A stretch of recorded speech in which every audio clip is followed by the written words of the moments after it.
We did Belfast, we did Dublin, we did Limerick this afternoon. Boo, boo, boo, boo. Actually, guys, I got a winter hat from Limerick, so I don't know. This is good time. Where's Jason on that now? Reynolds County. I believe Jason is on the presenting. Here you go. That's from Jason. Oh, wait a minute.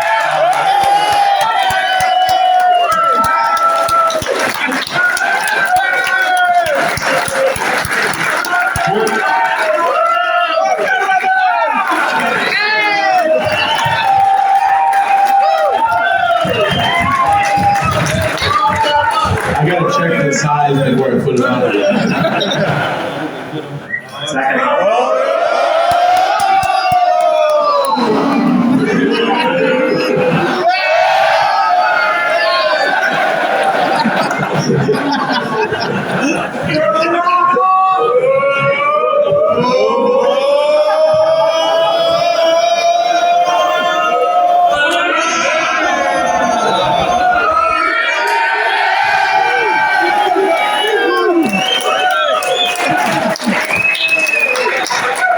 I don't know if it's the Guinness or Murphy's, but these XLs fit a little tighter. European XL. Do you know what? I don't think this is going to get any better. Good night. Thanks for coming. This has been great. It's all in the streets. Thanks for pigs here. I think that's it. It doesn't get much better than this. Well, there is a game coming in Dublin on the 28th of September. Has anybody heard of that news this week? What? Any tickets? Time and meetings for 500 in the battlefield of the car. We are going to give away 2 tickets to somebody tonight. They may be here, they may have been in Belfast, Dublin, Limerick. Jeez, if they're on here. 2 tickets to the ticket of the year. I think we'd all agree it's probably going to be as hard to get tickets for this in the All-Ireland final. I'm sure Cork people will have an issue getting tickets for this year. Hopefully, please go. And all you got to do is on social media, and look, I know if you're not from Cork here, I'm only messing with it. You carry ones here, different people here, so I'm sure I'm not, so. And they were there, and as you said, Ireland's kind of the centre of Europe's focus in terms of the NFL. It feels like at the moment, in terms of, this is bad news, but in terms of people registering for tickets and interest in tickets, it's off the charts. It's going to be incredible. Do you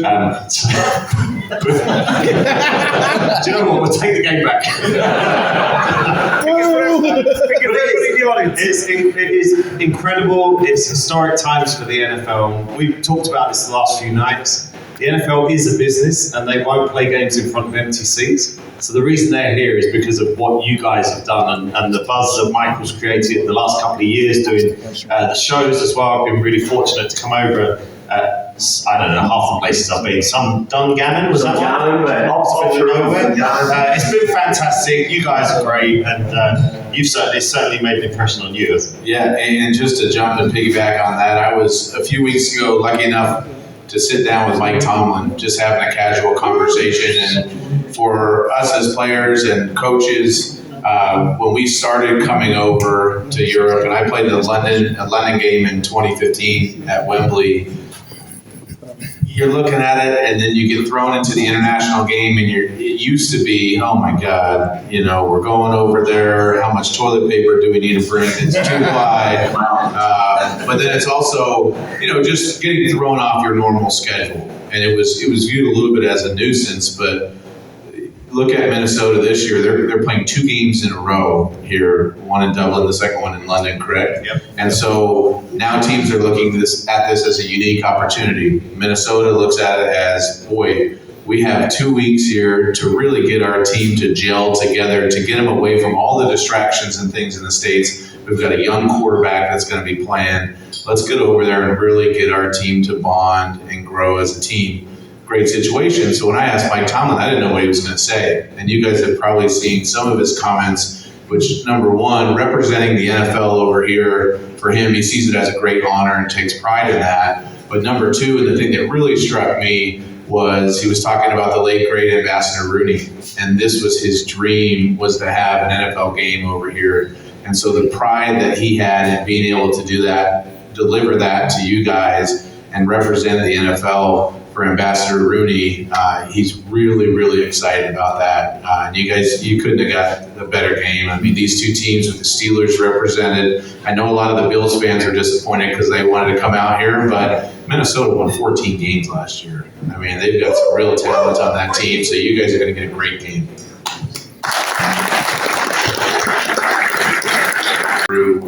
In the States, in America, like a lot of people don't know that this is what it is. And now that these games keep going international, how many are there this year? 6 in Europe, 6 1 in Brazil, Europe, so 7 international. It's amazing how the game has grown and how much now the players are starting to appreciate everybody and the fans over here. I can't believe I just told a Harvard graduate that 6 plus 1 was 7. No, you wouldn't have got that yourself. Sorry. Hopefully, you never know.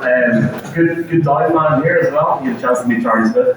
Nate, I know you've been very close to him over the last few weeks and months. Yeah, Charlie had a pretty cool moment. Charlie had a great time there, and it's only going to see more and more people like him come through. I think I saw a gentleman in a Dan Whelan jersey as well. I thought JJ McCarthy looked really good in the preseason last year. Obviously, Justin Jefferson is an absolute superstar. So, yeah, I've never got to the point where I get too picky about the games because I worked for years and years in a time where you couldn't have dreamed of having one. So you'll never ever hear me say, "Oh, that game's not very good," because to have 6 in Europe, and we really are living in historic times. And we've got the international games. We've also got games on Amazon Thursday Night Football with Ryan Fitzpatrick and the entire team. How did your wife react when you find out that the Chiefs are playing the Broncos on Christmas night on Amazon? So there were 2 different reactions. The first, even as a player though, that's when the schedule gets released. I know as fans, everybody's looking, okay, where are we going? What are we doing? As a player, and certainly as a guy with a lot of kids, you look at, okay, what does Christmas look like this year? What about Thanksgiving? Can I be home for trick-or-treating at Halloween? Those are kind of the big things. So now it's the same thing. Super disappointed that Christmas I'll be gone. We have to decide if the kids are all coming or not and if Santa will be able to find us. But I did the New Heights podcast the other day with Jason and Travis Kelsey. And great guys. I invited myself on the podcast to Travis's house for Christmas morning with all my kids. And because it was on the podcast, he had to say yes. So he has plenty of chimneys, and he has decided that we'll be able to stay with him if we want to. But I had to ask him all the questions. The very first game I did as an analyst, Thursday Night Football, I was in Kansas City, and they were playing the Chargers. And after the game, Travis invited a few of us over. We went over to his house. When I tell you this man had no furniture. In his living room, he had a basketball hoop. He had a pool table with some coasters on it to set the drinks. He had a full bar with 2 full-time bartenders in the house. And the lights weren't like this. They were blue and strobes and green and red. And I didn't know where I was. But it certainly wasn't a house. And so Travis has had, he's been domesticated maybe? But new house, I've confirmed he actually has furniture now. So his taste level has gone up. So the kids will have a nice place to spend Christmas this year. So looking forward to that one. Cruel story of a good winter. I said it's a love story where you're all over like 6 laughs. And we're going to play the game. All right. We're going to play the game, and then we're going to get some questions. And Mr. Fitzmagic is going to take these NFL football, and I believe you're going to throw them at people in the crowd. Just go sit there and take it there. Yeah. We've got this lovely route here tonight, you know? Yeah. Do we have any volunteers, people that want to play the game? And let me just tell you what you're in for, at least the first part of it. If you do volunteer, I'm going to go ahead and throw a football at you, probably 15 yards away. If you catch the football, then you're going to be able to come up on stage. If you drop it, you're going to have to do the walk of shame and go back to your seat. So do we have any volunteers that think they'll be able to catch the football? Okay. I actually think... Okay, why don't you go first? Yeah. Why don't you go back by the lovely lady in the white shirt there? Yep. You ready for this?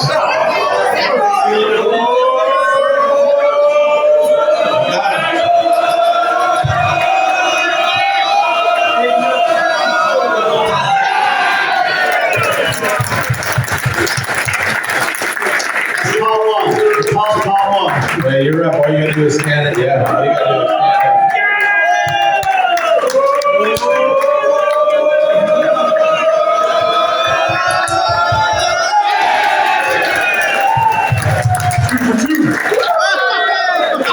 So I can already say, this crowd is better than the first. The first one I tried to deliver it, the guy missed it, it hit off his face, and it broke a few glasses on the ground. We're good. Okay, two more. We got the young fella right there. Okay. Okay.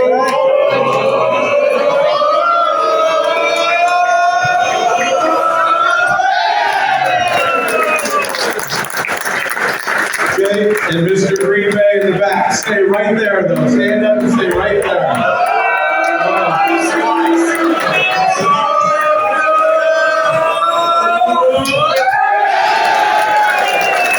Well done.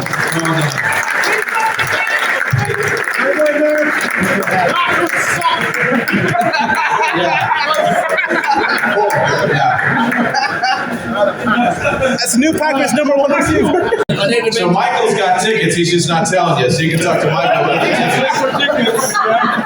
Okay, we'll play for both. We'll play for first place will get 100 US, second place will get 50 euros, okay? We all comfortable with it? We know what we're doing. Okay, when you pick the drink up, you're only allowed, as soon as you put it down, you're done. You can't sip, look at it, okay? So we know the game? Okay, pass that down. Where do we agree where the split starts? So is it like under, like here? It's the top of the, yeah, it's the top of the middle. Right. Top of the middle of the end. That's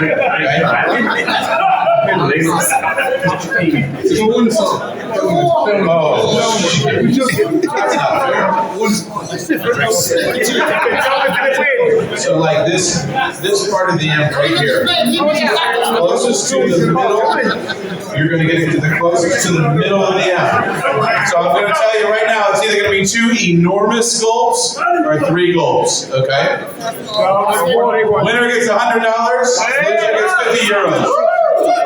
Ready, and begin.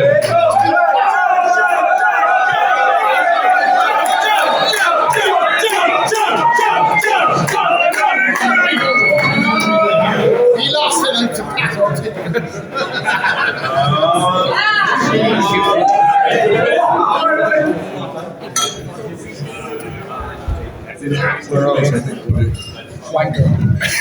In second place for 50 euros, we have David. And the winner of the Split the M Burpees Challenge, Eva.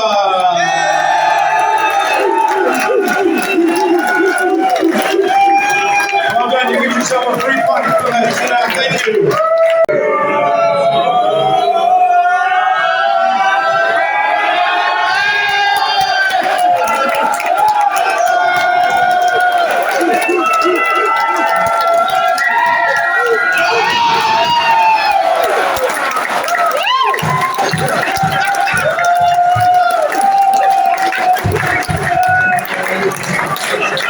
Proper question breaks out. I almost got in a fight once with a Boston radio station, but I didn't realise I fell for it. I did exactly what they wanted. So I'm trying to interview one of the players, and this guy just comes in and elbows me really hard right in the ribs, and I was like, "What the? He's very kids. Yeah, what the fuck are you doing?" I'm not normally allowed to fucking swear on fucking Skype.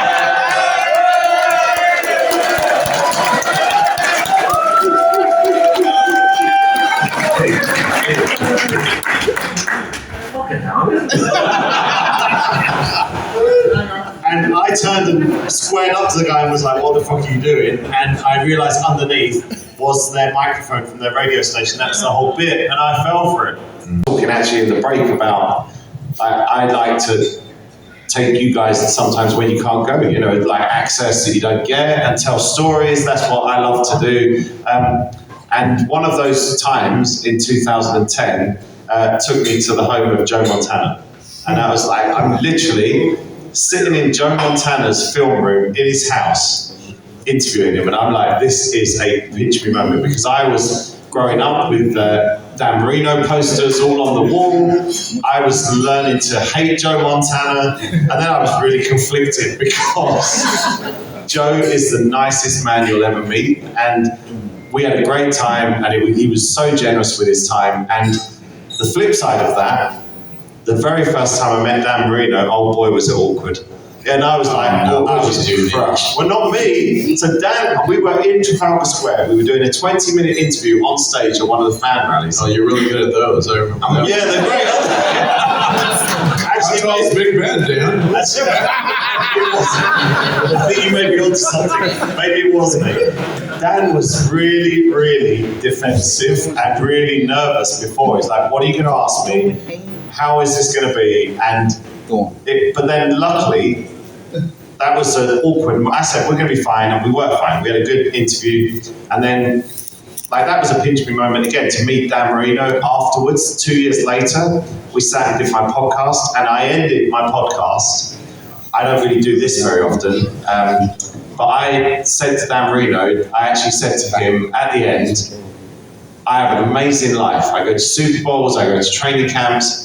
My hobby is my work, and I said, and it all started with you. You talk about awkward, that's cool. But he would actually appreciate it. So, yeah, Joe Montana, Dan Marino, I grew up watching him on TV, and then I'm spending time with him. So a quick cool story, two stories with Dan that'll be very quick. One is when I played in Miami, he was in the meeting room all the time. Yeah.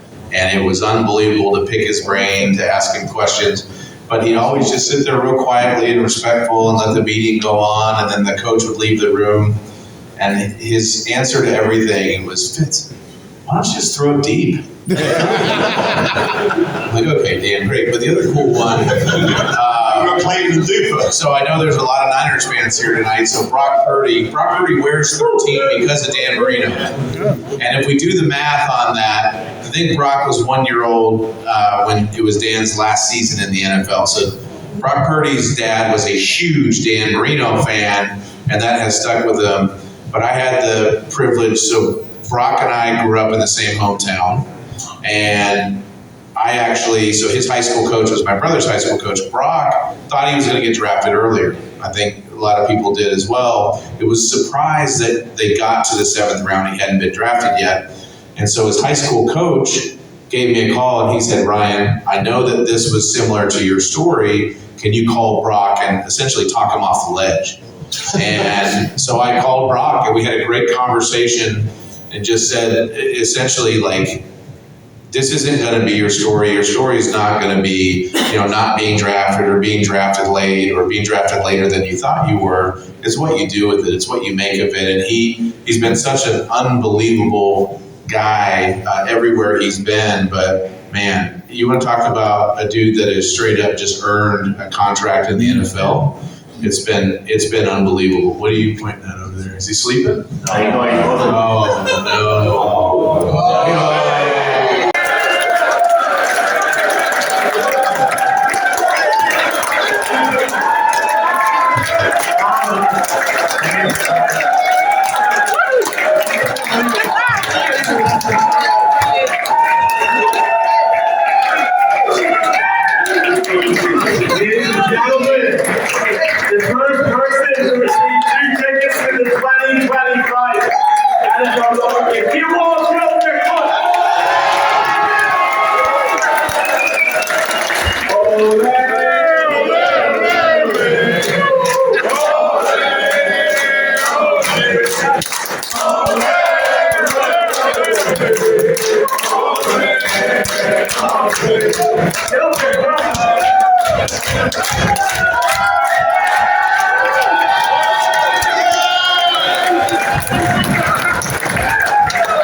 Rebels!